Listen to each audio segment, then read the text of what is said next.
Hello my dear subscribers and guests of my channel. In this video I'm going to tell you about my trip from Germany to Russia by bus. Yes, by bus. Maybe you have heard about this, that it's not easy now to come from Germany to Russia and in generally from Europe to Russia. Why? Because all directly planes are cancelled. And now it will take approximately 2 days to get to Moscow, and earlier it was like 3 hours to get from Frankfurt am Main to Moscow by plane. I haven't been to Russia almost since 2 years, and I didn't see my family and I didn't see my friends as well. And one day I said to myself, I need to do something because I miss my family. And I started to look for possibilities to go to there. There are some options to get to there, and about one of these options I will tell you in this video. If you want to support my channel, please subscribe it. And don't forget to put your smiles on, to put your likes on my videos, and let's go! The best option for me was to go to there by bus to Kaliningrad, then from there to fly further to my home city Samara. It was the best option in terms of price and time. The trip took part in the second part of August this year, and you can find all details about this trip in this video. The transfer to Kaliningrad was made by a very comfortable Ford bus. We were just 6 lucky passengers which were moving to Russia. Normally you can have a backpack and baggage till 25 kilograms, but if you need to take more with you, you can discuss it with the personnel. In general, it's possible. One-way ticket costs 200 euro. Normally you have to pay 3 days before trip, then you will get confirmation. And on the bus you will have water for free and air condition good, and seats are very comfortable on the bus. I traveled from Leipzig to Kaliningrad by this bus. The bus is very modern, seats are very comfortable and air conditioning worked very well. Take enough food and water for the trip, and if possible enjoy the journey and beautiful landscapes outside. After you have paid your ticket, you will become confirmation per mail, and one day before the trip you will get another mail with name and telephone number of driver, exact place where you will be picked up and the license plate number. There are options. You can leave either from Leipzig or from Berlin. About your decision you have to inform the firm, the personnel. Breaks will be taken along the way based on your requests. Street quality is good, the bus is comfortable. That's why it's pretty nice to drive. Anyway, it's still quite long. We have started at 7 AM and arrived at the border around 5 PM. It was 18th of August, Friday, and we were lucky because there were not too much cars which wanted to cross the border. In total, we spent on the border approximately just 1 hour. Everything was going very nice and everyone was satisfied because we crossed the border and arrived in Russia quite fast. It was amazing.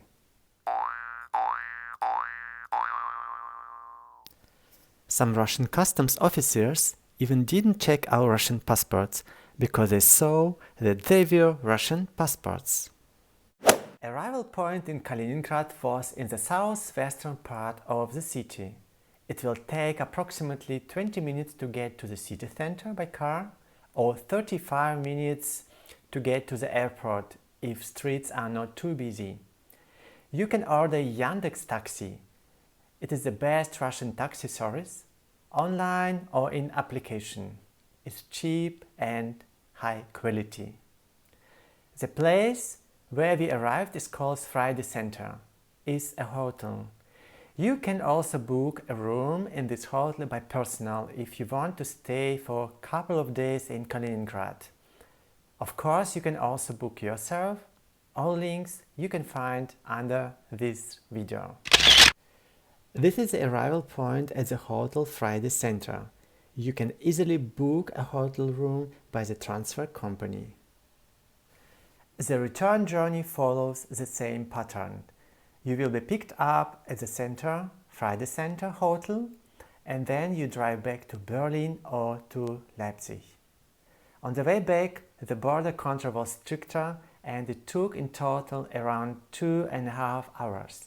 What is also very good, but it's a little bit longer than on the way to Russia.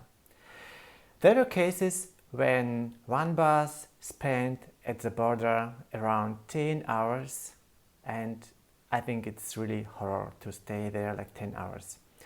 The Polish side controls much more strictly. Everything went well, but our bus needed to be scanned because the border control on the Polish side, they didn't like something and we had to go to a scan camera. That was pretty unpleasant. After all the cars were placed in the scanner building, the Polish employer gathered all passengers. We were like 15-16 persons in a small grey room with very small windows. We had to wait until the scan process was done. He spoke, the employer, to us quite aggressive, loudly and quickly in Polish, and he assumed that we should understand him. But we didn't, because Polish is not our mother language, and that made him even angrier. I stood there in this small grey room with small window, and a terrible thought occurred to me, that we were collected there as if in a gas chamber. Just imagine, the atmosphere was so dark there in this room, my dear subscribers.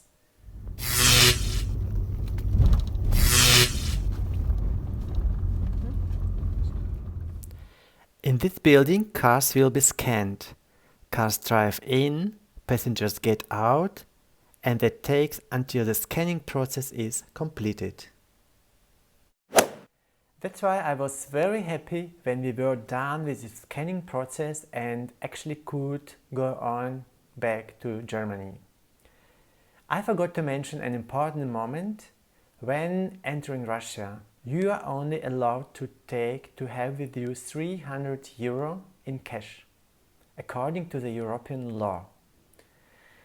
You then have to see for yourself how you deal with such amount of money in Russia, because it's actually not enough, not too much. How will you pay your bills and your food and so on? They didn't control our money on the way to Russia, but in the event of an inspection, the money could be confiscated. That's why take care. For your information, you can take up to 10,000 euro if you go from Russia to Europe. Then we had bus border control. All passengers had to get off, and employees controlled the bus with flashlights and sometimes also with dogs. After they controlled the bus, they started to control our baggage. We had 8 big bags with us in total, and they asked us to open 3 of them. And they then examined everything in the suitcase like this. The whole thing here took about 30 minutes. Then each passenger had to go to the counter individually, and various questions were asked there. For example, which is your phone number, which is your address, and so on. Then fingerprints and then picture of each passenger were taken. Basically, everything didn't last too long. If you have more questions about this trip, feel free to write comments below this video. I will answer every comment of you. Thank you for watching this video, and if you want to support this channel, please subscribe it and don't forget to give it a like. Thank you! Before you travel, don't forget to check the latest border crossing requirements, because nowadays something new comes out every day. Have a good trip, enjoy your time in Russia, and all the best!